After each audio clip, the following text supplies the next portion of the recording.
étude quotidienne des Écritures au travers de l'école du sabbat. Tua tapapar a pipiria ite momhana toa Naruto ite hapir a tapati.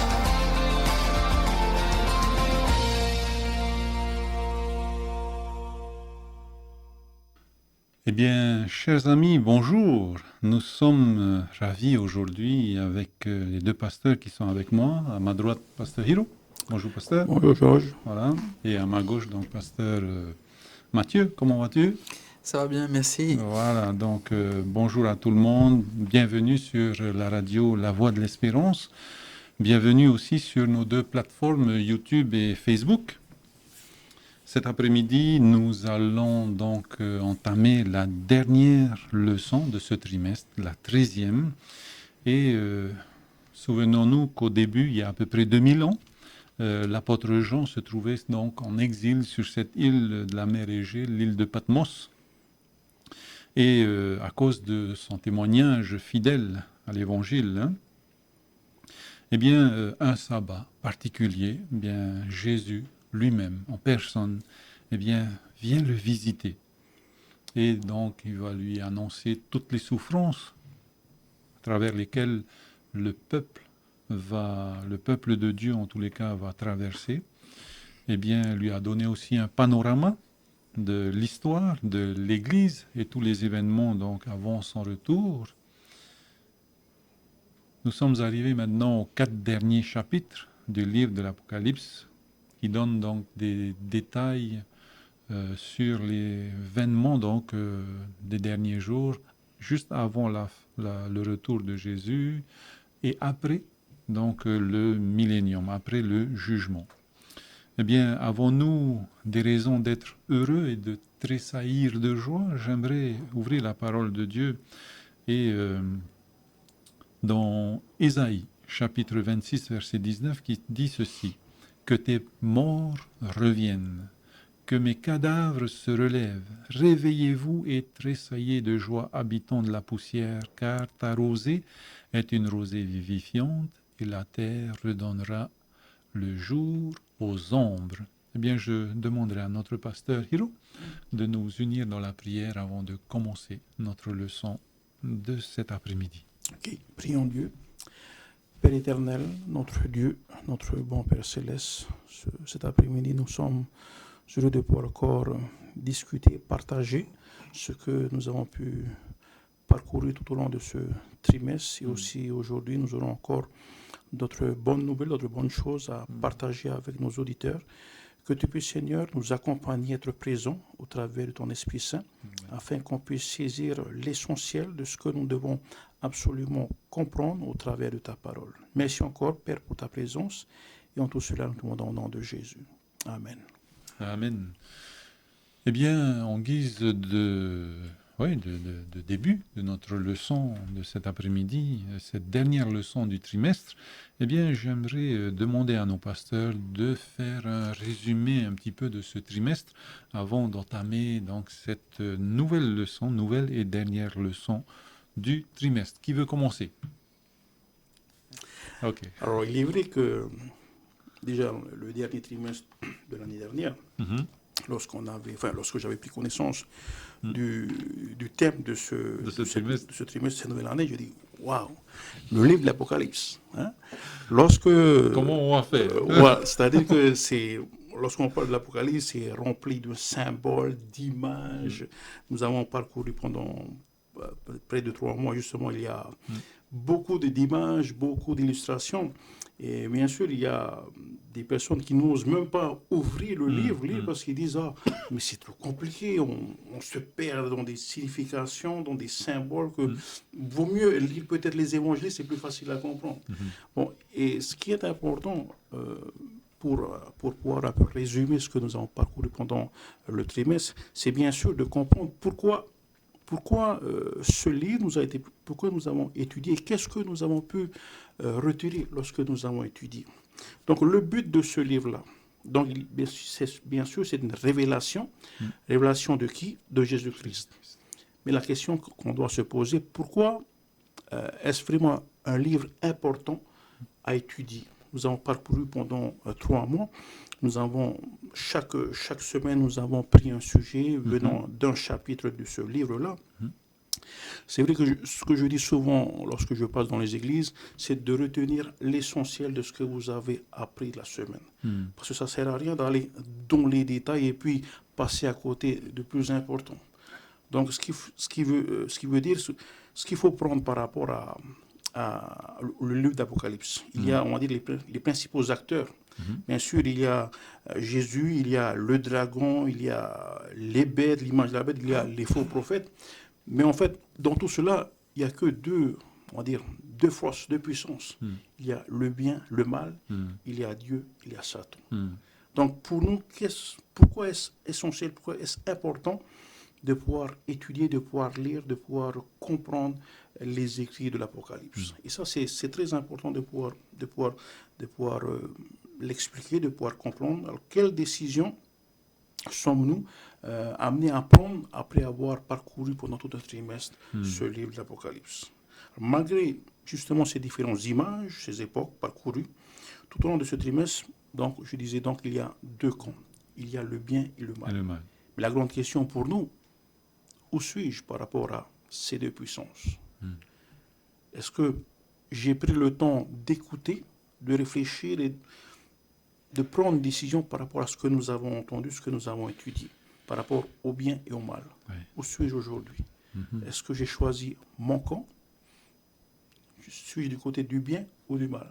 En espérant que cette étude que nous avons parcourue ce trimestre nous a aidés, nous a encouragés à mieux voir les choses, car l'objectif du livre de l'Apocalypse, c'est bien sûr de nous reconnaître aujourd'hui où on est par rapport aux événements de la fin des temps. Car nous savons que nous vivons la fin des temps. Il y a bien sûr le retour de Jésus qui sera imminent, mais comment nous devons réagir par rapport à tout cela? Quel est l'objectif du livre de l'Apocalypse pour chacun de nous? Tout simplement, c'est de nous préparer dès à présent. D'ailleurs, nous allons le voir dans la leçon pour cette semaine. Qu'est-ce que je fais pour cette préparation? Est-ce que déjà je suis conscient qu'il y a une préparation à faire ou pas? C'est ça. Et où suis-je par rapport à cette préparation? Est-ce que je suis au début, au milieu, à la fin de cette préparation? Voilà un petit résumé par rapport à... C'est vrai qu'il y a encore beaucoup de choses. Bon, on va essayer de voir, peut-être après on aura d'autres encore idées par rapport à... C'est bien un résumé, parce qu'on ne va pas tout refaire toutes les leçons. Hein. C'est pas yet. S'il faut retenir quelque chose, qu'est-ce que tu... Voilà, là, c'est le choix entre le bien et le mal. Est-ce qu'il y aura autre chose à retenir de cette leçon-là? Ce qui est bien, c'est que depuis le début jusqu'à aujourd'hui, lorsque nous allons aborder la fin de ce livre, c'est que le Seigneur veut nous montrer qu'il a toujours les regards sur nous, sur son peuple, sur la planète Terre. Et que la planète Terre n'est pas un endroit perdu dans l'univers, où on ne s'intéresse plus à tout ce qui se passe dessus, mais Dieu s'intéresse. Et il nous rappelle il nous révèle en quelque sorte qu'il tient toutes choses entre ses mains, qu'il dirige toutes choses. Il y a des choses que nous ne comprenons pas pourquoi, comment, mais il est toujours là. Et il y aura une finalité, cette finalité nous allons voir dans quelques instants, mais son but c'est de nous amener à nous préparer, comme a dit Pasteur, à nous préparer pour cette finalité. Et le point culminant de toute cette révélation, c'est ce que nous allons voir dans quelques instants, c'est cette rencontre avec ce Jésus qu'on attend depuis tant d'années, on va dire, depuis tant de siècles. On désire le voir, on désire que tout ce qu'on vit sur cette terre, cette souffrance, tous ces problèmes puissent disparaître. Et c'est le point culminant de cette révélation, où ça termine sur cette rencontre, sur cette belle noce entre l'époux et l'épouse et les invités. Amen. Voilà, donc le repas des noces. Hein? Alors, nous avons vu la semaine dernière que Babylone est jugée, donc Babylone va tomber, hein, le fleuve de l'Euphrate va tarir et qu'il n'y aura plus rien pour alimenter Babylone. Et donc le jour où Jésus revient donc, est décrit. Alors, ce que je vous propose à la maison, hein, c'est de vraiment lire les chapitres 19, 20, 21 et aussi le chapitre 22. Alors, Jésus revient, et qu'est-ce qui se passe quand Jésus va revenir? Oui, qu'est-ce qui se passe? Après, on viendra dans les détails. Quand Jésus va revenir, en fait, certains ont dit c'est sa première venue, oui, mais voilà, d'autres vont dire non, c'est sa deuxième venue, parce qu'il est déjà venu en tant que fils de l'homme. Voilà, donc mourir, vivre avec nous et mourir, donc première venue. Deuxième venue, donc il va revenir sur les nuées des cieux pour venir chercher son peuple. Mais après c'est tout. On reste là. Et les méchants, qu'est-ce qu'ils deviennent? Et voilà, hein, ça va être un peu notre leçon de cette semaine. Hein. Alors, en gros, qu'est-ce qui va se passer lorsque Jésus va revenir? C'est sûr que par rapport à la leçon que nous avons vue il y a 2 semaines de cela, par rapport au fléau qui se passera avant ce retour glorieux, c'est vrai que dans un point de vue, on a l'impression que Dieu prend plaisir à tuer ou à faire mourir. Et bien sûr, on ne va plus revenir sur cette leçon, mais en résumé, par rapport à cette destruction du mal, du péché, ce n'est pas vraiment quelque chose que Dieu, on va dire, aime. Mais il faut que cette justice puisse être faite et que le mal puisse être anéanti pour toujours. Éradiqué pour toujours.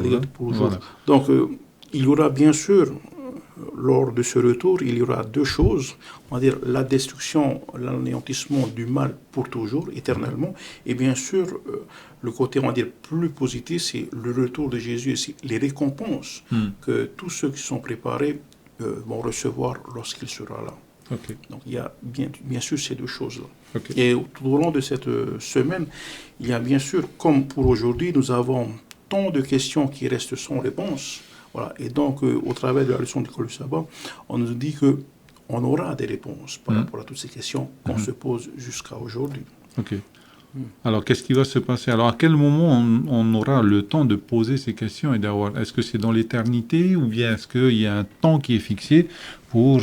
parce qu'en fait, nous avons vu les leçons dernières où le peuple de Dieu est jugé, où le monde est jugé, mais Jésus va donner une sentence, mais est-ce qu'il va s'expliquer? Parce qu'en fait, toute la controverse entre le bien et le mal, c'est que Satan a toujours accusé Jésus, ou bien Dieu, d'être un Dieu tyrannique, on ne peut pas lui obéir, l'amour, ça n'existe pas, c'est par terreur qu'on sert le Seigneur, hein, Job. Hein. Donc,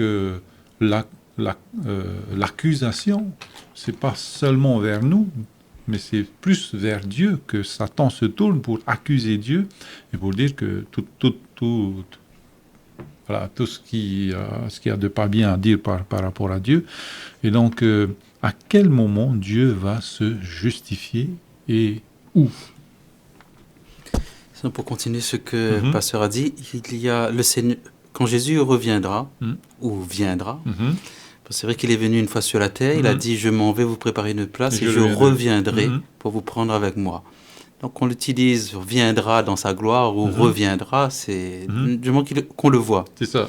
Il reviendra, et lorsqu'il reviendra, ce sera pour nous prendre avec lui. On nous dit que il y aura, dans 1 Thessaloniciens, chapitre 4, verset 13, souvent on le lit, jusqu'au verset 18, on nous dit qu'il viendra au son de la trompette, il ressuscitera les morts, et ceux qui sont vivants à ce moment-là seront rassemblés avec les morts qui ressuscitent, et qui sont morts en Christ, et qui monteront vers le ciel. Mais pour le reste, ce sera le chaos sur la terre, ils ne ressusciteront pas. Dans Apocalypse chapitre 20, on nous précise bien que lorsque Jésus reviendra justement au verset 4, qu'il va bien sûr revenir et il va prendre avec lui ceux qui ont subi la peine de la mort à cause du nom de Jésus-Christ, qui ont tenu ferme, qui ont été décapités et tout. Mais tous ces personnes-là ressusciteront, mais les autres morts, verset 5, ne revinrent point à la vie jusqu'à ce que les 1000 ans fussent accomplis. Donc on nous fait comprendre que Jésus revient d'une manière simple. Il prend avec lui ceux qui l'ont accepté dans sa vie, dans son cœur. Il les emmène pour son ciel. Et sur la terre, qu'est-ce qu'il reste? Il reste le chaos. Il ne reste plus rien. On retourne comme le chaos, on va dire, de La Genèse. la Genèse chapitre 1, le verset 2, Mhm. parce que justement, il est dit dans Apocalypse chapitre 20 qu'il y aura justement l'abîme Mhm. sur la terre. Mhm. Et Satan sera lié pendant 1000 ans. 1000 ans. Mm. Donc c'est on va dire un emprisonnement de situation. C'est pas Mhm. qu'on va l'enfermer dans quelque chose, il est esprit aussi lui. Hein. Mhm. Donc c'est le fait qu'il n'y ait plus rien sur la terre, la raison d'être et la raison de vivre de Satan, c'est toujours le mot séduire Séduire. et les de nations. tromper. Mm. Et là, il n'a plus personne à séduire, si ce n'est que rester seul avec les autres démons sur la terre Mhm. et ne plus pouvoir sortir de cette planète. Et c'est là qu'on voit qu'il va rester pendant 1000 ans, mais pendant 1000 ans, nous, on sera au ciel aussi. Mhm. Nous prions pour que nous puissions dire nous. Tout à fait. Tout à fait. C'est Chacun d'entre nous, hein. c'est l'introduction de Pasteur au début. C'est ça. C'est notre choix qui décidera de tout cela, Mhm. d'une manière personnelle.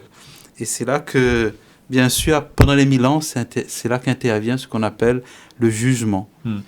Quand on regarde l'histoire des noces dans Matthieu chapitre 22, on voit qu'avant les noces, il y a ce qu'on appelle un jugement qui se passe. Mhm.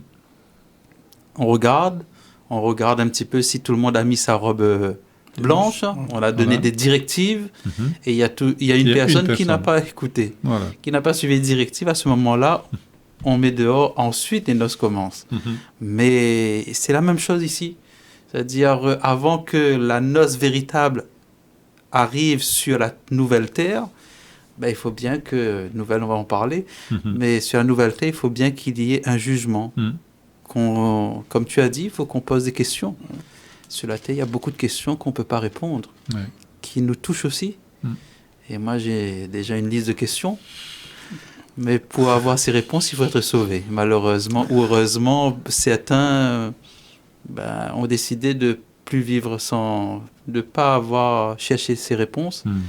et ils vivent sans Dieu, malheureusement.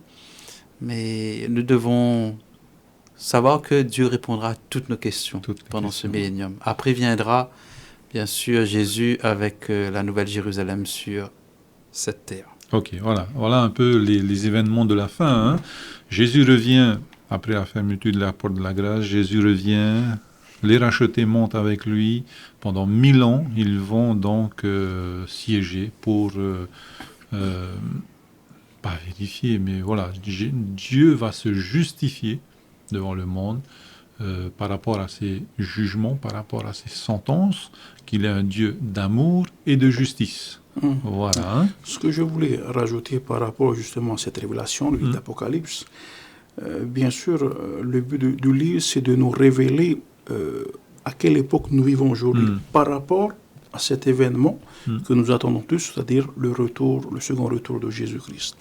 Alors, par rapport à ces périodes, il y a bien sûr le festin de noces, il y a aussi, après, il y a le retour de Jésus, il y a la période de 1000 ans, le millénaire, et bien sûr la nouvelle création. Alors, tout ça, il est bien de se situer où on est aujourd'hui. Voilà. Aujourd'hui, on est dans cette période où on doit se préparer parce qu'il y a un festin de noces. Le temps de grâce. Voilà. Voilà. Donc, et peut-être voir pourquoi, on dit quelle est l'image justement de ce festin de noces. Comme Pasteur a dit dans Matthieu 22, le retour a été comparé justement à ce repas de noces. La mariée s'est préparée. Maintenant, qui sont les conviés? Qui sont les invités? Qui sont les invités? On invite aujourd'hui, la parole de Dieu, les invités, c'est tous ceux qui désirent. Voilà. On invite tout le monde. Tout le monde est invité. Mais ce n'est pas tout le monde qui se sont préparés pour ce repas. Tout à fait. Donc, lorsqu'on regarde dans la parabole de Matthieu 28, 22, il y a beaucoup d'excuses qui ont été données. Tout à fait. Aujourd'hui, cette invitation, elle est toujours d'actualité. On invite les gens à se préparer parce que Jésus revient. Il y a d'autres qui diront, je ne crois pas à ce retour. Il y a d'autres qui diront, j'ai encore le temps. Mais voilà, ce n'est pas nous qui fixons le temps. C'est ça. Notre responsabilité, c'est d'être prêt lorsqu'il y aura justement ce festin de noces. Est-ce qu'on est prêt? Est-ce qu'on a notre habit? Quelle est la signification de cet habit? peut-être je vais donner la parole à Pasteur pour voilà, quelle est la signification, quel est le symbole justement de cet habit, en quoi consiste de cet habit. Oui, peut-être, oui.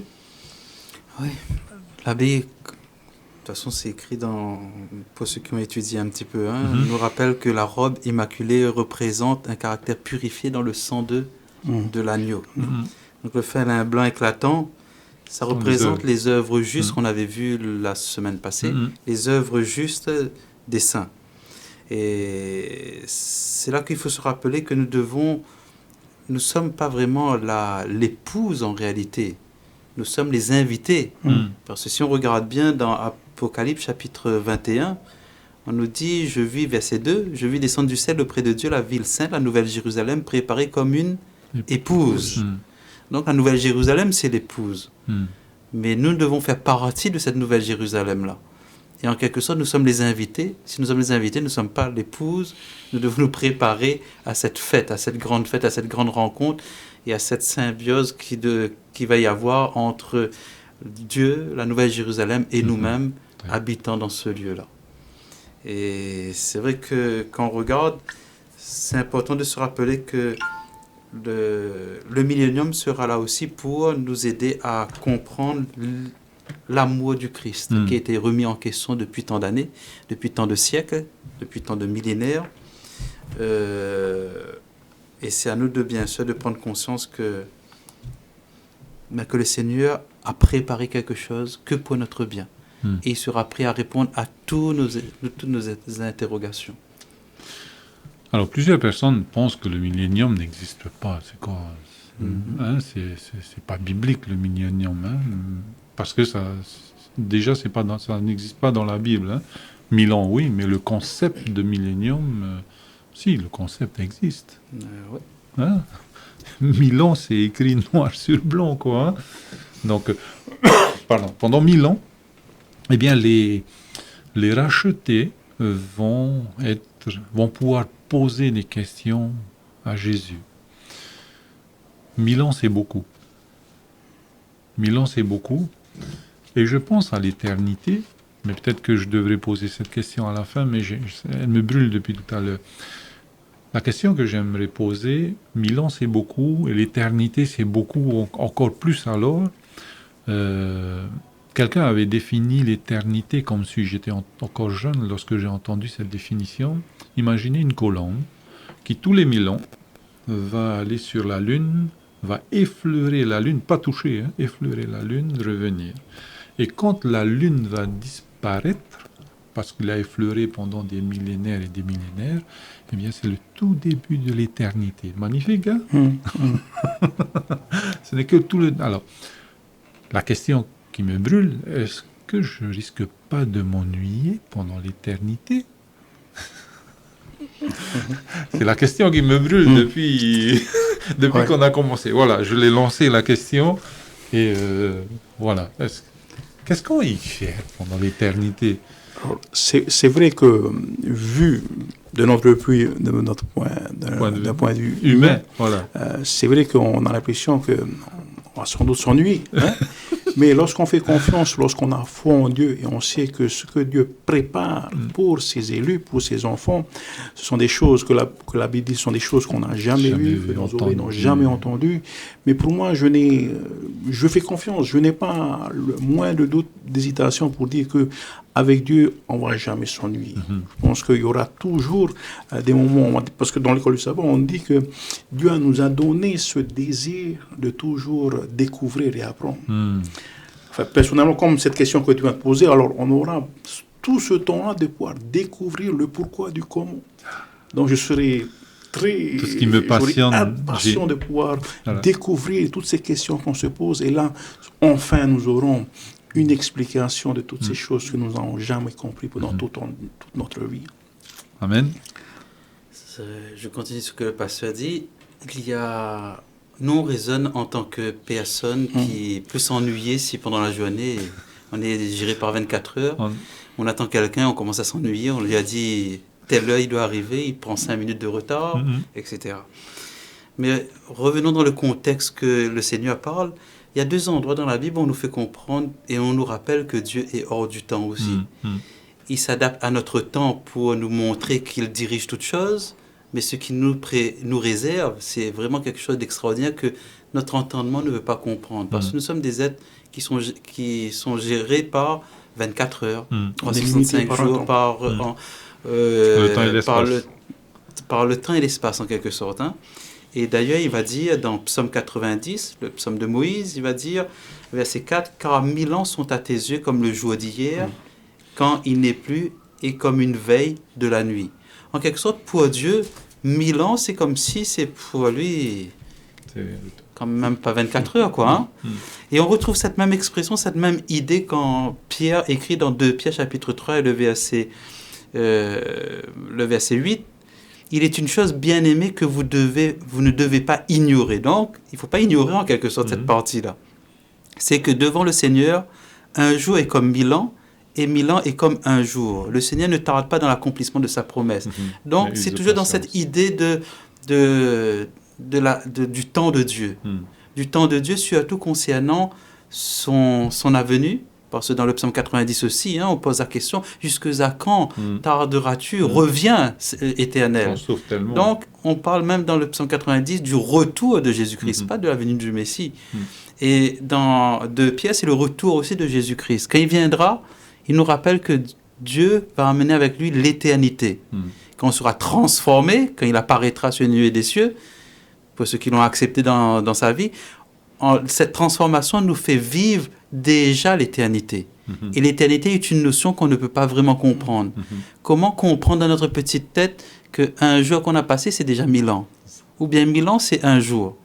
En quelque sorte, ce qu'on veut faire comprendre, c'est quand on va parler dans l'Apocalypse, que pendant 1000 ans, on va poser Dieu des questions, certains vont dire « Waouh, à un certain moment, on n'aura plus de questions. 1000 ans est pas trop long. » Ben non, parce qu'en réalité, comme on sera dans l'éternité, on vivra ce qui est écrit là. Pour nous, quand on aura terminé, les 1000 ans sera comme un jour. Ça a été comme si c'était, ça fait un jour qu'on est ici. Ça fait 1000 ans. Non, c'est un jour. On est hors du temps. On n'est plus dans ce temps de 24 heures, géré par 24 heures. Et ce sera quelque chose qui sera extraordinaire. On ne pourra pas s'ennuyer. L'éternité, c'est déjà ça. C'est impressionnant. Imaginez l'éternité, où on aura visité tout l'univers qu'on ne connaît même pas. Tout à fait. Un dixième ou un centième ou un millième, ou même peut-être plus. Oui. Ce qu'il faut noter par rapport à cette période de 1000 ans, il y a 2 événements importants. Il y a Satan avec ses alliés, quand on a vu. Il y aura aussi, dans Apocalypse chapitre 20, verset 2, on dit, il saisit le dragon, le serpent ancien, qui est le diable Satan, et le lia pour 1000 ans. Donc, pendant cette période, il y a Satan avec ses alliés, avec ceux qui l'ont suivi, qui l'ont soutenu, seront liés. Alors, en quoi consiste, on va dire, cet emprisonnement? Donc, la Bible dit que Satan, parce qu'il n'y aura plus personne, tous seront morts parce que Jésus est revenu, et puis tous seront morts. Il y a ceux qui sont déjà morts dans les tombeaux. Il y a ceux qui sont morts avec, on va dire, la gloire de l'Éternel. Donc, il n'y a plus personne à tenter, plus personne à faire du mal. La terre sera comme un désert. Là, il va s'ennuyer. Là, il va s'ennuyer. Voilà.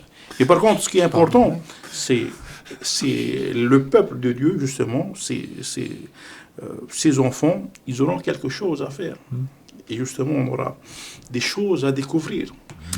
En revenant justement sur cette période, est-ce qu'on va s'ennuyer ou pas? Je ne sais pas, aujourd'hui, lorsqu'on vit des moments, on va dire, agréables, où on est heureux, on a l'impression que le temps passe très très vite. Hein? Et je pense que même avec 1000, 2000 ou 5000 ans, lorsqu'on est avec Dieu, ce qui est sûr, on ne va jamais s'ennuyer. La preuve, dès aujourd'hui, même déjà, lorsqu'on passe du temps avec Dieu dans la prière, ce sont des moments agréables où on est béni. Donc, c'est rien par rapport à ce que Dieu prépare pour ses enfants. Il y a une petite chose à rajouter, justement. Nous, les 1000 ans va passer comme une journée, on va dire, au ciel. Mais pour Satan, lui, c'est la terre, ce sera vraiment 1000 ans. Il va voir le soleil se lever chaque jour après 24 heures. Donc, lui, il aura vraiment 1000 ans à réfléchir sur tout ce qu'il a fait contre les créatures de Dieu. Tout ce qu'il a fait de mal depuis le ciel, jusqu'à quand Jésus reviendra cette fois-ci pour mettre un terme et pour purifier la terre, qu'on va voir dans quelques instants. Voilà. Donc pour lui, ce sera 1000 ans. Ce sera 365 000 fois qu'il va voir le soleil se lever, se coucher, tandis que nous, ce sera dans le ciel, où ça va passer tellement vite qu'on va dire déjà, on va pas voir les 1000 ans passer. Et l'éternité est quelque chose qu'on va pouvoir découvrir véritablement si on est sauvé. Qu'on appréciera, voilà, tout à fait. Soyons On sauvés fait pour confiance. Notre souci aujourd'hui, c'est d'être sauvé. Hein. Alors, après les 1000 ans, qu'est-ce qui se passe après les 1000 ans? Donc, les rachetés sont au ciel avec Jésus. Ils ont eu toute l'attitude donc pour poser toutes les questions possibles et imaginables au Seigneur par rapport à pourquoi ci, pourquoi ça. Et les 1000 ans arrivent à leur terme. Il se passe quoi à ce moment-là? Mais la Bible répond dans le chapitre 21, qui dit « Puis je vis un nouveau ciel et une nouvelle terre, car le premier ciel et la première terre avaient disparu, et la mer n'était plus. Une fois, un ami pêcheur qui aime beaucoup... Ah, nous avons un appel Vous là, avez un appel? s'il vous plaît. Hein. Ok. Oui, Yorana, bonjour. Bonjour. Voilà. Je voulais juste une petite question Oui. concernant le millénium. Hein. Oui. Pourquoi vous dites que le millénium, on le passera au ciel? Ok, c'était ta question, hein? Voilà, c'est ça. Ok, eh bien, voilà, les pasteurs. Tu écouteras la question alors, hein? Ok, voilà. Les pasteurs. Merci. Pourquoi vous dites, il me semble que c'est écrit, mais bon, voilà. Pourquoi vous dites qu'on passera au ciel? Apocalypse chapitre 20, Oui. et le verset 4. Il dit, je vis des trônes et ceux qui s'y assirent fut donné le pouvoir de juger, et je vis les âmes de ceux qui avaient été décapités à cause du témoignage de Jésus, à cause de la parole de Dieu, et de ceux qui n'avaient pas adoré la bête et son image, et qui n'avaient pas reçu la marque sur leur front et sur leurs mains. Ils revinrent à la vie, et ils régnèrent avec Christ pendant 1000 ans. Lorsqu'on regarde, on dit, les êtres morts ne revinrent point à la vie. N'oublions pas qu'il faut mettre ce texte-là, verset 6, on nous dit, c'est heureux ceux qui ont part à la première résurrection, car la seconde mort n'a pas de pouvoir sur eux, mais ils seront sacrificateurs de Dieu et de Christ, ils régneront avec lui pendant 1000 ans. Et là, ce trône-là se trouve où? Au verset 11 ailleurs, hein, c'est un récapitulatif, on répète à nouveau du verset 11 au verset 15, on répète ce qui est dit du verset 4 au verset 10. Hein. Il dit, puis je vis un grand trône blanc, et celui qui était assis, la terre et le ciel s'enfuirent devant sa face, il ne fut pas trouvé de place pour eux. Et je vis les morts, et là on réexplique les choses, qu'on ouvre les livres, le livre de vie, il y a d'autres livres aussi, où là on passe au jugement. En quelque sorte, on est en train de parler de... N'oublions pas que quand Jésus reviendra, dans tout le Nouveau Testament, il y a plus d'une quarantaine, cinquantaine de fois qu'on parle du retour de Jésus-Christ, et lorsqu'il revient, c'est pour nous prendre avec lui. Si c'est pour nous prendre avec lui, il doit laisser des personnes sur la terre. Et ces personnes sur la terre, c'est les personnes qu'on vient de préciser là. Il y a une première résurrection, ça veut dire c'est réservé aux personnes qui ont accepté Christ dans leur vie, ils ressuscitent, mais les autres morts ne reviennent point à la vie. On nous précise, au verset 5, les autres morts ne reviennent point à la vie. En quelque sorte, quand Jésus reviendra, très bientôt, comme il dit la parole, 1 Corinthiens chapitre 13, et chapitre 4 et le verset 14 et 15, on nous dit qu'il reviendra pour nous prendre avec le verset 17, on nous dit, on sera tous enlevés ensemble avec eux sur les nuées des cieux et pour aller à la rencontre du Seigneur et nous serons toujours avec le Seigneur. À partir de là, on participe à l'éternité déjà. Pour aller où? On décolle du sol. Parce qu'en fait, quand Jésus revient, on est transmué, hein, on entre déjà dans l'éternité, notre corps est 1 Corinthiens 15, oui, voilà. Verset 53, 54, 55, oui. On note que ce corps corruptible revêtera l'incorruptibilité, que ce corps mortel revête l'immortalité. En un instant, en un clin d'œil. Quand Jésus reviendra, il nous transformera pour ceux qui sont vivants et qui ont accepté Christ dans leur vie, et ceux qui sont morts en Christ ressusciteront. Tout le monde ensemble. Réunis, d'après 1 Corinthiens 4, verset 17, on sera tous ensemble enlevés dans les airs à la rencontre du Seigneur pour être toujours avec le Seigneur. C'est à partir de là que intervient la suite. Ça rentre en symbiose avec, en parallèle avec Apocalypse chapitre 20. C'est là que les trônes vont se placer. Et ces 1000 ans-là, c'est qui sont sur le trône? N'oublions pas 1 Corinthiens 6, versets 2 et 3. Hein. Nous jugerons les anges. Les anges déchus, bien sûr. Et nous jugerons aussi le monde. Donc, Paul même savait que nous participerons à ce jugement. Où il faut être dans un lieu propice à cela, ce sera le ciel. Et sur la terre, comme avait dit Pasteur au début, il reste qui? Il reste celui qu'on doit condamner justement au final, c'est Satan et ses anges. Et les méchants qui sont toujours endormis pendant 1000 ans, c'est qu'après le millénium, après les 1000 ans, qu'ils vont revenir à la vie. On précise bien, ils ne reviennent point à la vie jusqu'à ce que les 1000 ans fussent accomplis, le verset 5. Donc après les 1000 ans, les méchants reviendront à la vie pour la peine. Accueillir la sentence. La sentence. Voilà. Voilà un petit peu ce qu'on peut dire peut-être à la question. Et dans 1 Thessaloniciens, chapitre 4, verset 16, et puis on vient 17, verset 18, on parle ici d'être avec le Seigneur, on sera emporté, on sera enlevé avec lui sur des nuées.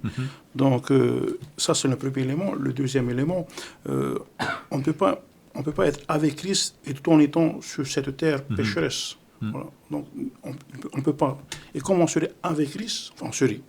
Ceux qui ont obéi à sa parole, ceux qui ont obéi au Seigneur seront avec lui, et pas sur cette terre, mais dans les cieux. Dans les cieux, voilà.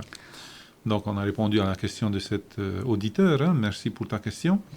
Donc, voilà, après le millénium, donc, Jésus revient, et donc, comme on disait tantôt, les morts en Christ, donc voilà, c'est la deuxième résurrection, donc vont revenir, les morts en Christ seront revenus avec Jésus, la deuxième résurrection, c'est pour ceux qui n'ont pas accepté Jésus. Donc, lorsque Jésus reviendra pour la deuxième ou troisième fois, c'est selon, hein.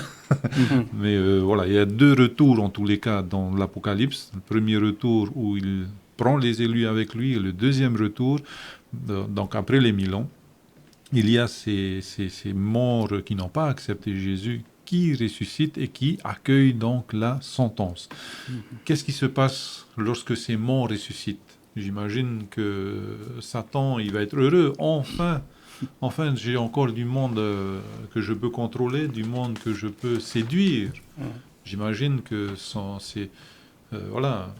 raison d'être va toujours être là. Hein? Qu'est-ce qui va se passer à ce moment-là? Apocalypse chapitre 20, verset 7, on nous dit quand les 1000 ans seront accomplis. Au verset 5, on avait dit après l'accomplissement des 1000 ans, il y aura les autres morts, c'est-à-dire les méchants, ressusciteront. Là, on précise, quand les 1000 ans seront accomplis, Satan sera relâché de prison. Pour quelle raison? C'est en rapport avec le verset 5. Parce que les méchants ressuscitent et la raison d'être et d'exister de Satan s'illumine maintenant à nouveau, verset 8, et il sortit pour séduire les nations. Donc, après 1000 ans de réflexion, il n'a pas changé. De toute façon, il ne change pas jusqu'à maintenant, il va pas changer du jour au lendemain. Et on voit qu'il continue, et sa raison d'être maintenant recommence, c'est séduire ceux qui viennent de ressusciter.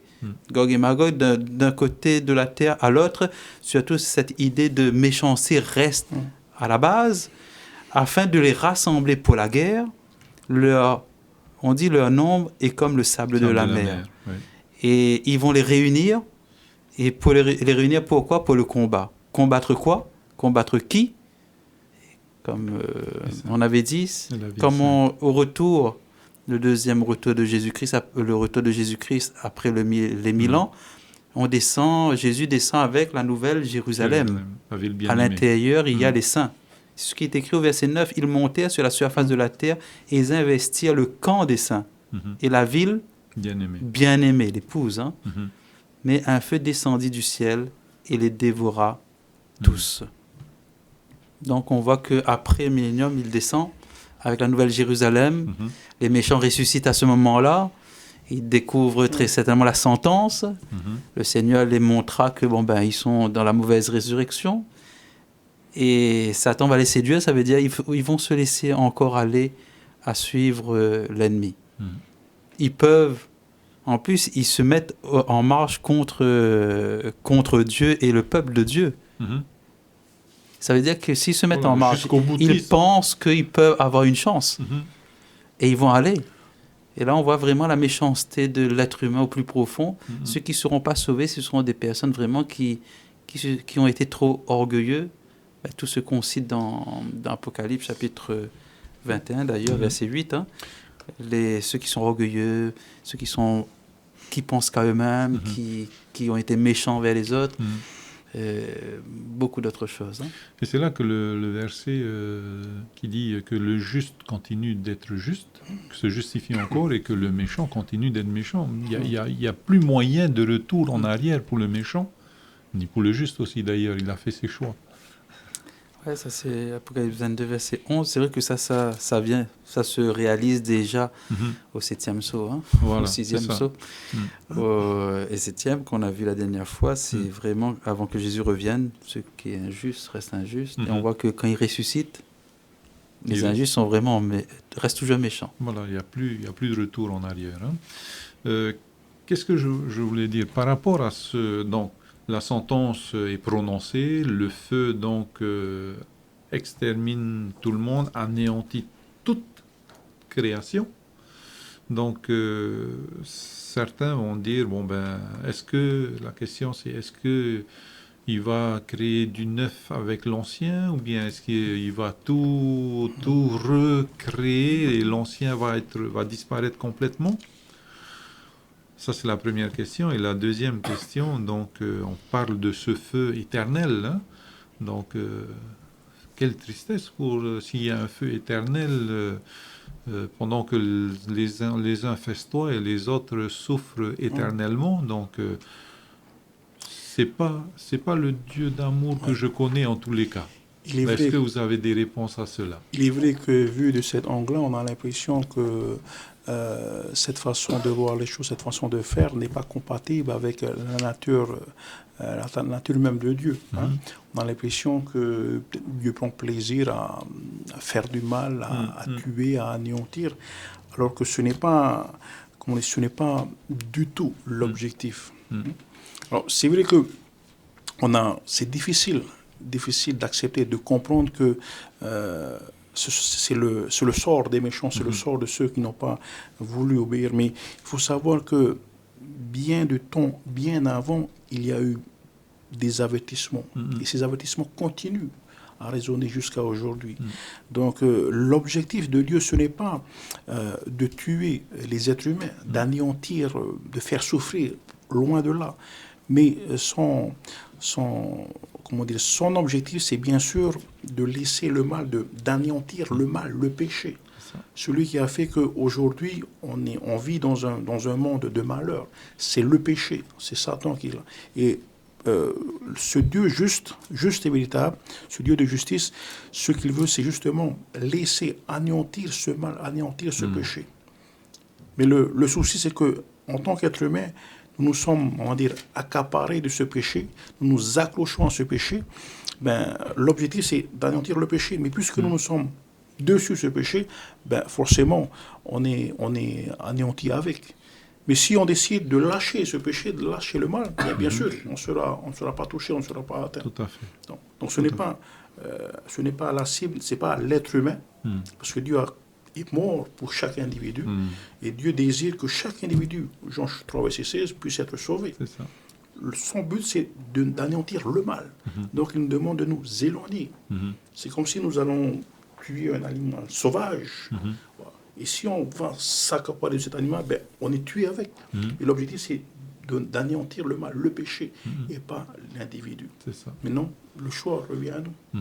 Si nous voulons avoir la vie sauve, c'est bien sûr de s'éloigner de ce mal. Parce que le sort du mal sera prononcé pour toujours, une sentence éternelle pour le mal. Ok, merci.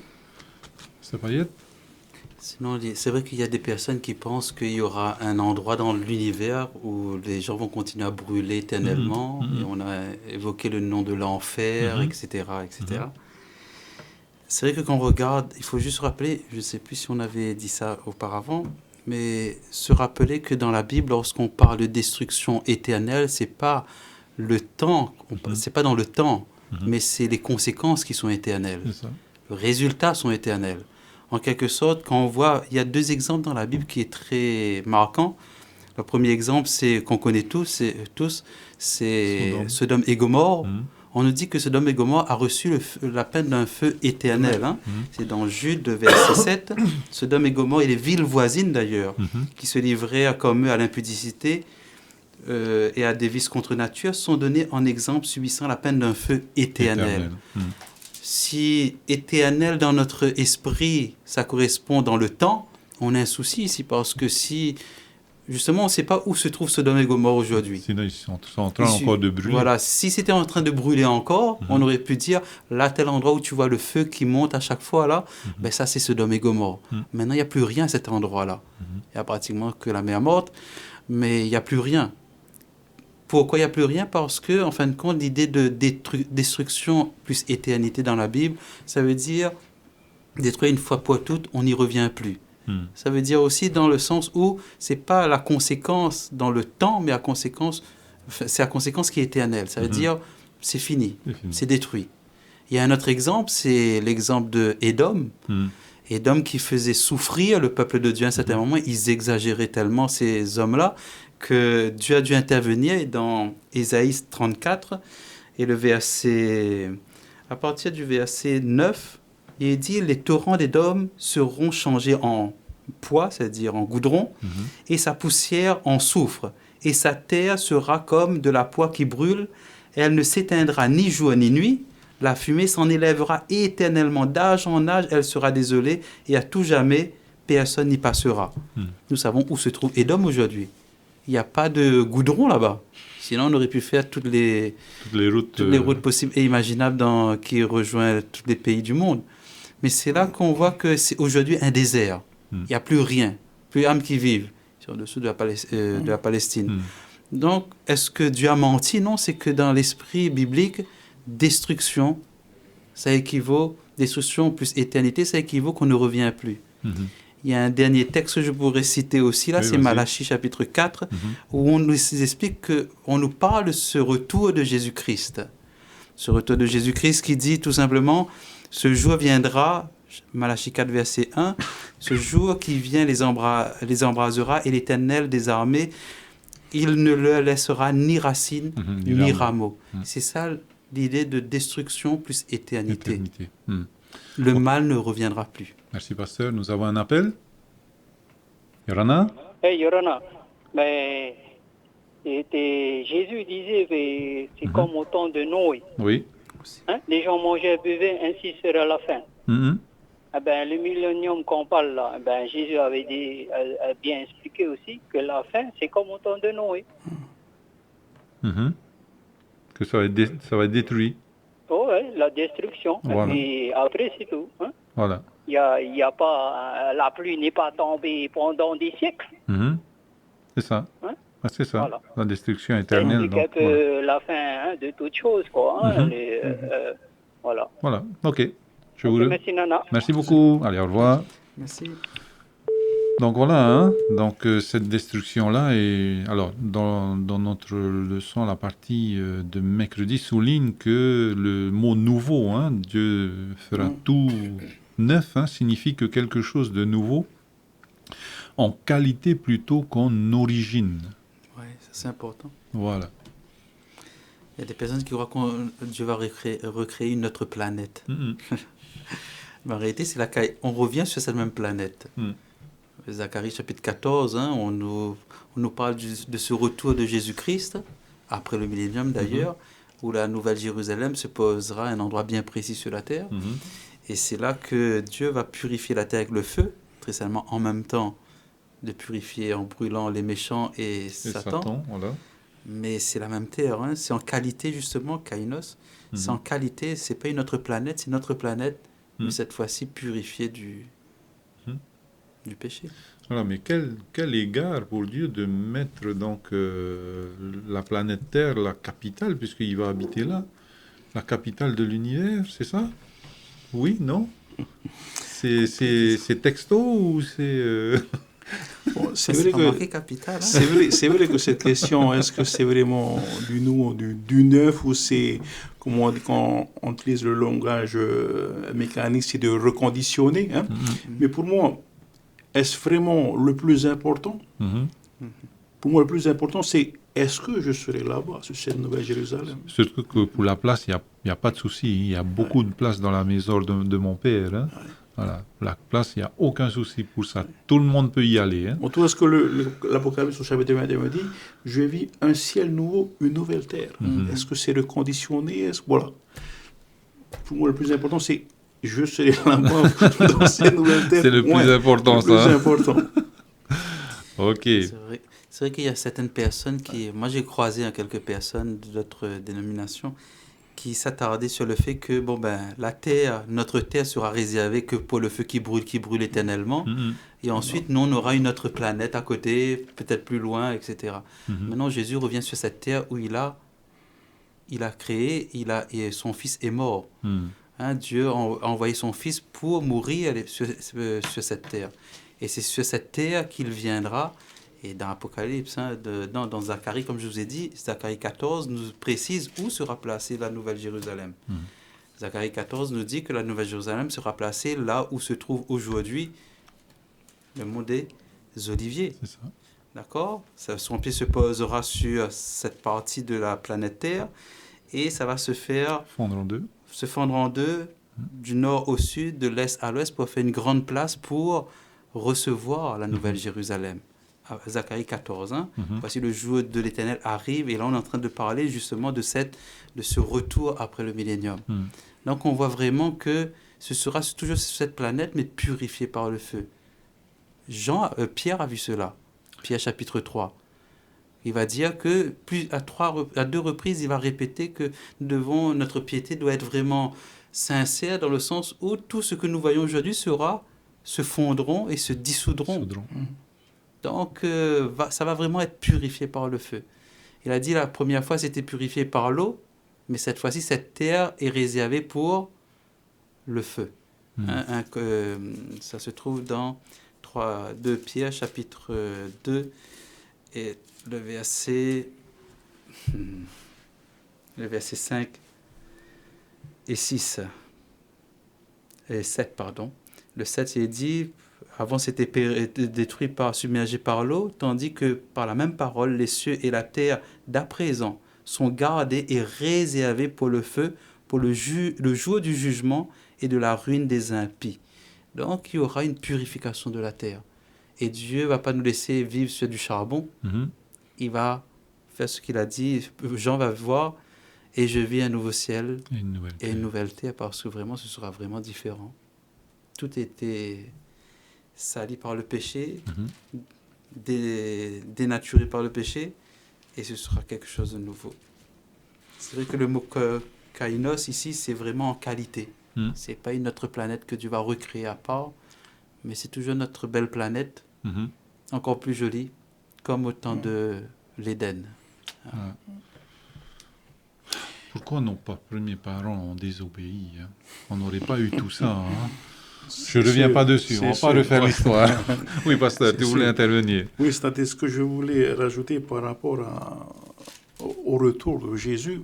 C'est lorsque Jésus apparaît sur les nuées du ciel. Donc, il est en sa présence, en la présence de son peuple fidèle, qui lui a été fidèle. Et ce qui est formidable dans tout cela, lorsque Jésus prend possession de l'atmosphère déjà où il est, tout se purifie, tout revient à ce qui est formidable, c'est-à-dire son objectif dès le départ. Lorsque Dieu a créé toutes ces choses, la Bible dit, tout a été parfait, tout a été bon. Et là, on voit ici le retour de Jésus, et tout va on va revenir à l'origine, c'est-à-dire la perfection. Ça, c'est ce que... Alors, pour nous, ce que je trouve magnifique aujourd'hui, bien sûr, Jésus n'est pas encore revenu, mais il est là au travers de sa parole. Donc, pour on va dire, pour faire un rapprochement aussi, c'est bien sûr, même aujourd'hui, même si Jésus n'est pas encore revenu, nous pouvons aussi avoir, on va dire, bénéficier de ce bonheur déjà présent avec Jésus dans notre vie. C'est juste pour rappeler que lorsque Jésus prend possession d'un lieu où est avec des personnes, c'est le bonheur, c'est la perfection. Donc si nous voulons justement connaître avant bien sûr le retour, nous pouvons aussi le connaître dès à présent. Lorsque Jésus est dans notre cœur, nous pouvons vivre cette belle expérience de tout ce que la Bible dit, les bénédictions que nous pouvons retirer lorsque Dieu est dans notre vie. C'est ce que je voulais rajouter. Amen. Donc, Jésus installe la Nouvelle Jérusalem, donc sur ce fameux mont des Oliviers, et l'éternité va continuer. L'éternité va continuer. Alors, je me retourne, à part ce que Dieu a prévu pour chacun de nous, je me retourne vers les deux pasteurs. Qu'est-ce que vous aimeriez faire qui peut-être vont aller vos conversations, avec qui vous serez... voilà, qu'est-ce que vous aimeriez faire, vous deux, à vue humaine? Parce que le Seigneur, il a prévu meilleur, mais à vue humaine, qu'est-ce que vous aimeriez faire au ciel?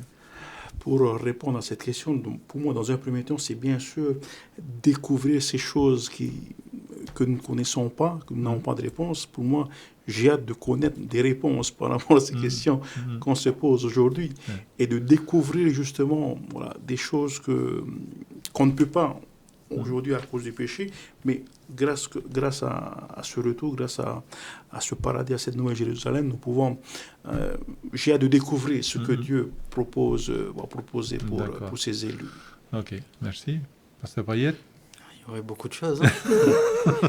Vraiment beaucoup. L'idée, c'est de pouvoir déjà monter au ciel, d'être sauvé avec sa famille.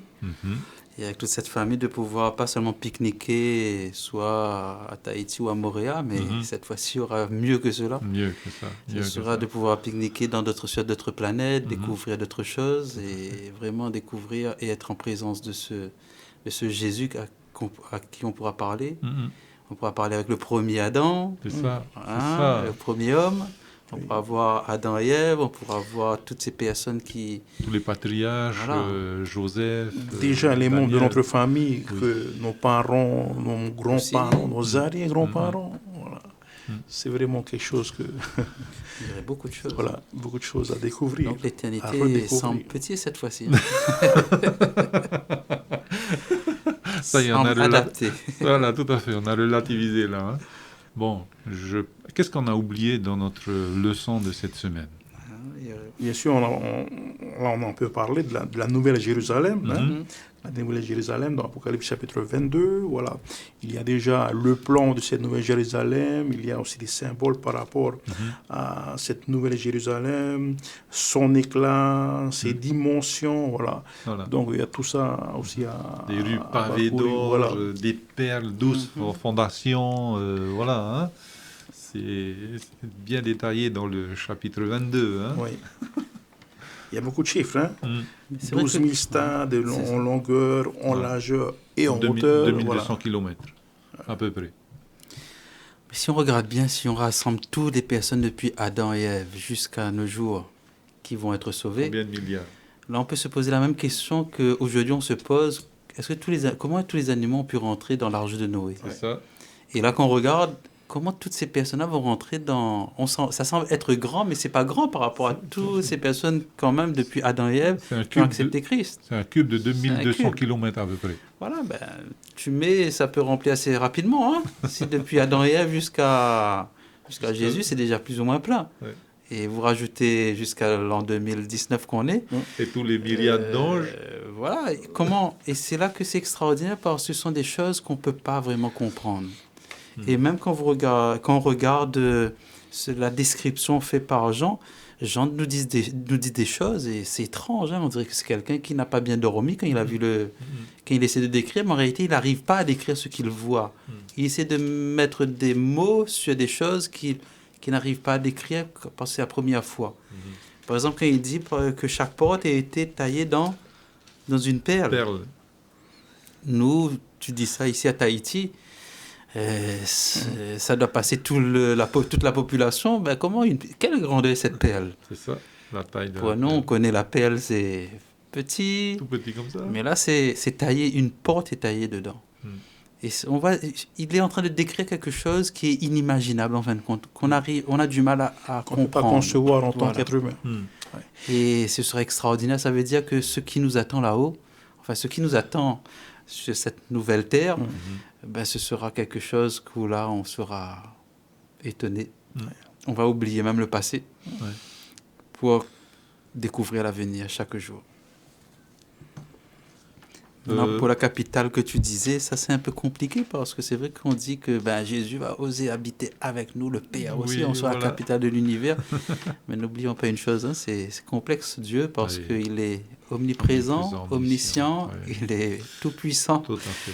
mais il peut être là et dans les ailleurs en autres même temps, tout à fait. endroits. Donc ce qui est important, comme disait Pasteur, l'essentiel c'est que nous pourrons le voir. Il sera à nos côtés, il n'y aura plus de distance, il n'y aura plus de séparation. Limité dans le temps, voilà. C'est l'éternité. Dans Apocalypse 22, verset 6, il me dit « Ces paroles sont certaines et véritables ». Voilà, on n'en a pas à douter de ces paroles qui sont écrites dans ce livre. Verset 12, « Voici, je viens bientôt et ma rétribution est avec moi pour rendre à chacun selon son œuvre. ce qu'est son œuvre. Je suis l'alpha et l'oméga, le premier et le dernier, le commencement et la fin. Donc, heureux ceux qui lavent leur robe, afin d'avoir droit à l'arbre de vie et d'entrer par les portes dans la ville. Donc, j'aimerais y être. Nous aussi. Faisons en sorte qu'on y soit. Tout à fait. Le mot de la fin, si on a bouclé. Oui, vas-y, Il y a un vas-y. point aussi Mhm. que je suis tout à fait d'accord avec celui qui a préparé le questionnaire, c'est concernant la mer n'était plus. Oui. C'est toujours Et une question qui revient c'est vrai à qu'une chaque fois, fois. j'ai répondu et ça rejoint ce que j'avais dit une fois à l'église de Maranatha. Mhm. Quand on dit la mer ici, il aurait pu dire et il n'y avait plus de mer. Oui. Point barre, c'est fini. Mais là, on dit la mer n'était plus. Cet article défini, en fin de compte, nous montre qu'il avait à l'esprit quelque chose de bien précis. Il faut le mettre dans son contexte. Et quand on le met dans son contexte, on comprend ce que voulait dire et voulait faire comprendre et véhiculer d'ailleurs l'apôtre Jean. Il était exilé à Patmos, sur une petite île, entouré que de la mer. Il pouvait avoir peut-être de temps à autre, une fois par tous les 6 mois, je crois, la possibilité de faire sortir. passer son message par un bateau qui passait, etc. Mais sinon, à part ça, il n'y avait que la mer. À un certain moment, vous voyez la mer 1 jour, 2 jours, 3 jours, super l'île. Au bout d'1 an, au bout de 2 ans, au bout de 10 ans, ben, ça fait quand même lourd, voir que la mer partout et rien d'autre. Et à un certain moment, on devient fou de tout ça. Et lorsque il a cette vision, le plus important pour lui, c'est plus la mer. Le plus important pour lui, c'est cette verdure qu'il ne voit pas, cette grande plaine, cette nouvelle Jérusalem, toutes les choses qui sont nouvelles. Et il va préciser, la mer n'était plus pour lui. La mer, c'est en quelque sorte une séparation. C'est quelque chose qui le sépare entre lui et le peuple de Dieu qui est sur la rive, qui est en Palestine. En fin de compte, il est en train de véhiculer l'idée que et la mer n'était plus, il n'y a plus de séparation entre Dieu et son peuple. Mais ça ne veut pas dire que la mer ne sera plus, parce qu'il y a un fleuve qui sort du trône de Dieu et ça part où? Voilà. Ça arrive automatiquement à une mer. Et pourquoi Dieu ne créerait plus les beaux poissons et les beaux spécimens qu'il a créés dans Genèse 1? Ils n'ont rien fait de mal. Dieu va recréer toutes ces belles choses et on pourra l'apprécier. Tout à fait. Une anecdote par rapport à ça. Une fois, on était sur une plage avec un pêcheur, il me disait, et dire que ça, il n'y aura plus un jour. Il dit, pourquoi tu dis ça? Ah non, parce que l'Apocalypse dit, lui, le paradis, le ciel, la Nouvelle Jérusalem sont cette mer, mais c'est magnifique cette mer-là. Et je lui explique que voilà ce que tu viens d'expliquer, c'est-à-dire que pour Jean, la mer, c'était son barreau, c'était qui l'empêchait d'être libre. C'est comme si on prenait une personne qui vit ça, on dit, à perpétuité en prison. Donc pour lui, son ennemi, ce sont ses barreaux qui sont devenus. Et pour lui, être libéré, c'est de ne plus jamais voir ses barreaux. C'est exactement pareil pour Jean. La mer, c'est celle qui sépare c'est synonyme d'emprisonnement. Donc le fait de ne plus voir cette mer, c'est complètement cette liberté totale avec Dieu. Ok, alors on me fait signe qu'il y a une question. Alors, on parle d'un arbre avec ses feuilles qui guérissent les nations. Pourquoi guérir quand au ciel il n'y aura plus de souffrance ni douleur? Voilà. Merci beaucoup de cette question-là. J'ai aperçu cette question-là et j'ai aussi aperçu la réponse de Dieu, mais il faut que je mette la main dessus. Voilà, hein? Donc il y a l'arbre de vie qui va poncer donc les blessures, qui va voilà. Oui. C'est vrai qu'ils disent pas comme ça dedans, mais ce qu'il faut se rappeler, c'est que quand on sera au ciel, on a vécu quand même pendant toute notre vie sur la terre un traumatisme. Et ce traumatisme-là, ça ne sort pas du jour au lendemain. Dieu peut le faire. Oui. Mais en même temps, quand il a dû nous laisser avec cet esprit, ce cerveau qui a enregistré ce qui s'est passé sur la terre, parce que pendant le millénium, qu'est-ce qu'on fait? On est obligé de poser des questions. Et si on pose des questions, ça veut dire qu'on se rappelle de tout ce qui s'est passé sur la terre. Seigneur, pourquoi j'ai tant souffert sur la terre pour telle chose? Explique-moi, où était ton ange? Où tu étais tout simplement? Et là, Dieu va nous expliquer. Et après le millénium, il faudra bien sûr faire passer ce traumatisme-là. Même si tout est extraordinaire, on oublie les choses du passé, on va dire, mais ça s'oublie petit à petit. Et donc, c'est l'idée vraiment où Dieu permettra qu'il y ait un temps qui passe où on ne se focalise plus vers le passé, mais vers l'avenir. Mais il y aura quand même certaines choses ça reste quand même un peu... il faudra être au ciel pour comprendre cela, parce que Dieu quand même gardera ses marques. C'est ça. Et qui dit garder ses marques, ça nous rappelle quand même, que l'on veuille ou non, le passé, ce qu'il a fait pour nous. Mais ce sera plus concentré sur l'amour de Jésus-Christ. Parce que c'est un amour, comment il a pu se permettre de oser, de tout quitter, d'être prêt à passer par la mort éternelle pour moi qui est pécheur, qui n'est rien dans l'univers, mais pour lui, on a un grand prix à ses yeux. Tout à fait. Pour ajouter par rapport à ça, c'est sûr qu'il y a aussi une autre question qui aussi, aujourd'hui, on continue à se poser des questions par rapport à cette nouveauté. Est-ce que le jour où Jésus reviendrait, est-ce que notre cerveau sera complètement effacé? Voilà. Donc, et donc, parce que la parole dit, on va se souvenir des personnes que nous avons aimées, on va les rencontrer. Donc, jusqu'à quel degré on va se rappeler des anciennes choses, hein? Donc, bien sûr, ici, dans ce chapitre 22, verset 2, lorsqu'on parle de cet arbre, on ne parle pas de guérison par rapport à la maladie, parce que, bien sûr, il n'y aura plus de maladie. Mais c'est plutôt par rapport à ce que le pasteur a dit, c'est un traumatisme. Voilà. C'est sans doute peut-être qu'il y aura encore, on va dire, si on peut dire ce mot-là, des séquelles par rapport à ce que nous avons vécu dans le monde du péché. Donc, ce sera cet arbre qui va justement permettre de poncer tout doucement. Enfin, c'est l'explication qu'on peut donner aujourd'hui. Et je pense que la meilleure réponse, c'est bien sûr d'attendre ce jour-là, et puis nous aurons enfin la réponse par rapport à cet arbre. Qu'est-ce qu'elle fait? Je pense que nous avons un appel. Non, c'est pas un appel. Alors, par rapport aussi à ça, je vois donc dans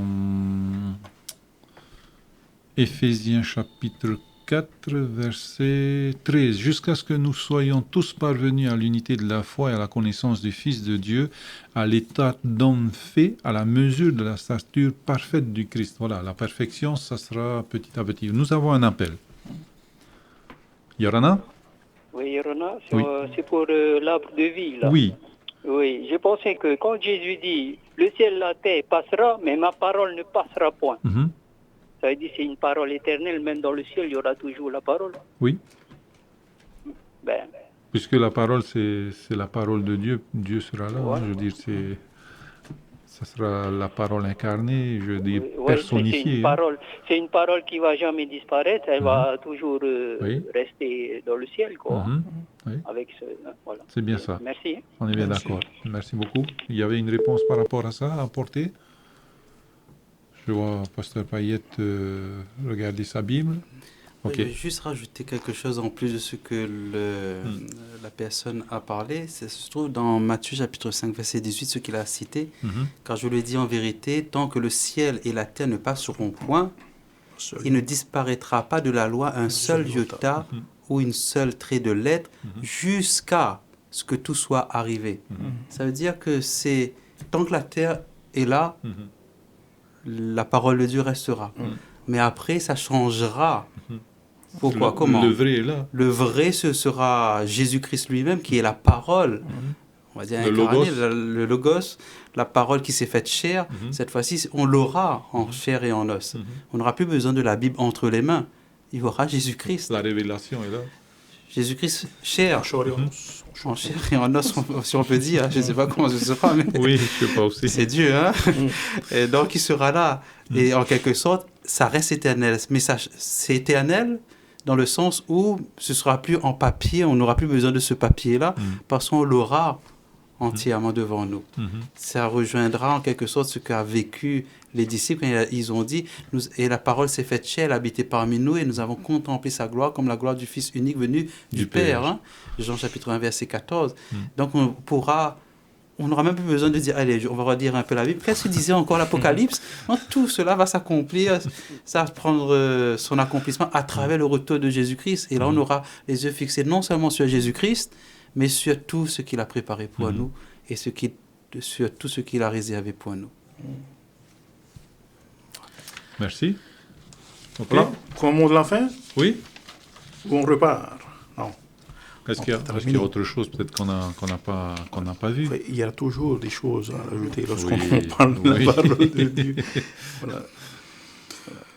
Mais ce qui est surtout important par rapport à ce qu'on étudie aujourd'hui et ce qu'on étudiera encore demain, après-demain et pour tout jusqu'au retour de Jésus, c'est bien sûr ce que nous avons compris, ce que nous voulons rechercher. Aujourd'hui, nous vivons à une certaine époque où, bien sûr, il faut avouer, ce n'est pas toujours évident, ce n'est pas toujours facile. Hein. Nous écoutons à travers des médias ce qui se passe autour de nous. Il y a toujours ce malheur, il y a toujours ce mal qui continue. Alors, au travers justement de cette révélation de Jésus-Christ, Dieu nous a révélé au travers de Jean ce qui va se passer. Ce qui se passe aujourd'hui, ce qui va se passer à l'avenir. La grande question pour nous, est-ce que cela nous interpelle? Est-ce que c'est quelque chose que nous voulons encore davantage comprendre et connaître? Que va-t-il réellement se passer? Et quelle est ma responsabilité par rapport à tout ce qui se passe aujourd'hui? Est-ce que j'ai quelque chose, est-ce que j'ai un rôle à jouer parmi ces événements que nous vivons et que nous allons vivre dans un futur proche? Parce que ce qui est malheureux aujourd'hui, beaucoup de personnes sont indifférents par rapport. Pour eux, c'est un livre d'histoire, ça raconte des histoires, et puis voilà. Yes. C'est malheureux et triste de voir que on nous montre le chemin, on nous montre ce qui va se passer, mais on se dit, non, je ne veux pas croire. Encore des fables. Voilà. Alors qu'on peut, on va dire, bénéficier, on peut saisir cette vie éternelle, mais voilà. Mais ça nous passe devant et puis on se dit, non, je ne crois pas en tout cela. Ok, Pasteur Payette, Ouais, peut-être qu'est-ce qu'on aura oublié? Peut-être la dernière phrase, les deux dernières phrases, deux derniers versets de l'Apocalypse. Ouais. Il dit, celui qui atteste ces choses dit, oui, je viens bientôt, ça c'est Dieu. Et nous, on devrait dire, Amen, viens, Seigneur Jésus. Seigneur Jésus, oui. En quelque sorte, c'est un appel après avoir lu l'Apocalypse, après avoir étudié l'Apocalypse. Normalement, dans notre cœur, notre plus grand désir, ce serait de dire, Jésus, viens. Viens aujourd'hui. Et si on essaie de développer cet esprit, il y aurait beaucoup de choses qu'on changerait dans notre vie, dès maintenant. Parce que s'il vient aujourd'hui, est-ce que j'ai fait le choix, comme disait Pasteur? Est-ce que je suis j'essaie de suivre ce qu'il me propose de suivre, de vivre avec lui? Donc, viens, ça veut dire c'est un appel de chaque instant, régulièrement. Aujourd'hui, je me suis levé et je dois me dire, viens Seigneur Jésus. Demain, quand je vais me réveiller, viens Seigneur Jésus. Parce qu'on ne sait pas que nous réserve l'avenir. Hein, il peut y avoir un accident et tout. Là, j'ai la capacité encore de penser, de réfléchir, de dire les choses. Ben, la meilleure chose que je puisse dire, c'est Seigneur Jésus, viens. Et si je marche dans cet esprit, il y aurait beaucoup de choses qu'on changerait. Notre attitude même envers notre prochain, envers les personnes autour de nous, changerait aussi. Donc c'est un appel, en fin de compte, à la fin de cette prophétie, de dire viens. Ça doit nous pousser de dire viens. Et ensuite on dit que la grâce du Seigneur Jésus soit avec vous tous. N'oublions pas qu'il veut, on ne doit pas dire notre sauveur, mais Seigneur. Il veut diriger notre vie dès maintenant. Dès qu'on dit viens Seigneur Jésus, là il vient. Il commence le travail dans notre vie. Dès à présent. Dès à présent. Pour que lorsqu'il apparaîtra sur les nuées des cieux, on puisse dire, voilà, c'était mon sauveur sur la terre, maintenant, c'était mon Seigneur sur la terre, je l'ai laissé diriger ma vie, maintenant c'est mon sauveur que je vois. Il va me libérer du péché. Voilà. Le mot de la fin? Voilà, à tous ceux qui nous ont suivis pendant tout ce trimestre concernant ce thème, le livre de l'Apocalypse. Donc, ce qu'il faut retenir, ce sont, même si vous avez oublié des dates, des noms, des bêtes, ou les explications, ce qui est important, c'est que Dieu s'est manifesté au travers de l'apôtre Jean pour nous révéler des choses qui s'est passées à son époque, qui se passent à notre époque et qui vont se passer à l'avenir. La grande question la plus importante, qu'est-ce que je fais à partir de cela? Quelle est ma décision? Est-ce que je veux prendre au sérieux cela? Est-ce que je veux croire? Est-ce que j'ai foi en sa parole ou pas? Donc si nous désirons justement hériter de la vie éternelle, nous savons ce qu'il faut faire. Plonger, accepter Jésus dans sa vie maintenant, dès à présent. Et nous pouvons hériter, on va dire, ce cadeau, la vie éternelle bien sûr, avec le Seigneur. Voilà. Merci, que Dieu vous bénisse. Amen. Pasteur Payet, le mot de la fin. On se donne rendez-vous lorsque Jésus reviendra. Tout à fait. Il faut se préparer nous tous et nous entraider les uns les autres. Surtout pensons à nos familles et pensons à ceux qu'on aime aussi. Et même à ceux qui ne nous aiment pas, mais nous devons les aimer. Tout à fait. N'oublions pas C'est que notre mission, c'est de gagner le maximum d'âmes au Seigneur. Jésus est venu pour mourir pour tout être humain sur la terre. Même pour celui qui nous embête, on doit apprendre à l'aimer. Et c'est pas facile, mais avec le Seigneur, tout est possible. Et il a dit qu'il sera avec nous tous les jours. C'est ce que je souhaite, que nous puissions prendre conscience et que nous puissions toujours, chaque jour, dire « Viens Seigneur Jésus dans ma vie ». Amen. Eh bien, je voudrais remercier tous les pasteurs, au travers de vous deux, qui êtes là pour cette dernière leçon de ce trimestre. Mais ne vous inquiétez pas, le trimestre prochain, donc la semaine prochaine, nous réenclenchons sur les saisons familiales. Donc voilà, on va parler de la famille à partir de la semaine prochaine, tout le trimestre prochain. Donc nous voulons vous remercier, donc, ou les auditeurs, auditrices de la radio La Voix de l'Espérance. Si toutefois vous avez d'autres questions à nous poser, 49 45 59 60. Et sinon, posez-les aussi sur nos plateformes Facebook ou YouTube, donc Centre Média Adventiste. En conclusion, j'aimerais lire quelques versets qui se trouvent dans 1 Corinthiens 15, versets 20 à 28. Et c'est à 26, pardon. C'est le 26 qui m'intéresse. Pardon. Mais maintenant, Christ est ressuscité des morts, et il est les prémices de ceux qui sont morts. Car puisque la mort est venue par un homme, c'est aussi par un homme qu'est venue la résurrection des morts. Et comme tous meurent en Adam, de même aussi tous revivront en Christ, mais chacun en son rang, Christ comme prémisse, puis ceux qui appartiennent à Christ lors de son avènement. Ensuite viendra la fin, quand il remettra le royaume à celui qui est Dieu et Père, après avoir détruit toute domination, toute autorité, toute puissance, car il faut qu'il règne jusqu'à ce qu'il ait mis tous les ennemis sous ses pieds. Et le dernier ennemi qui sera détruit, c'est la mort.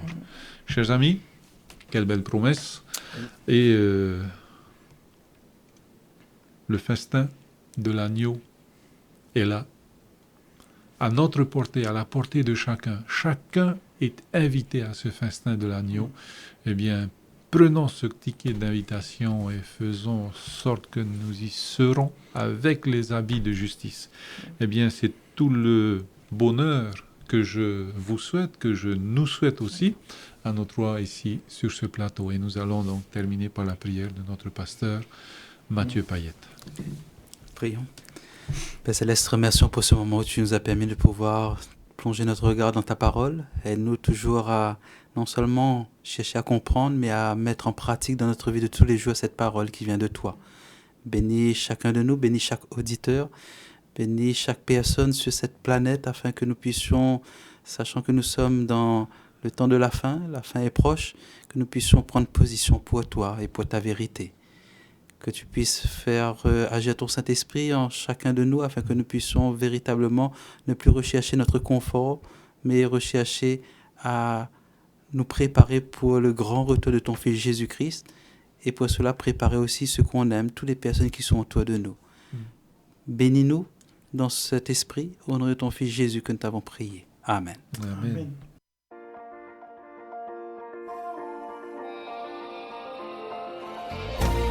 Vous pouvez retrouver toutes nos émissions en version podcast sur lvdl.pf. In hinhi oto if ar of ahoy tatatu mo fanhor a in ai hoi tatatu tahua na tirara lvdl.pf.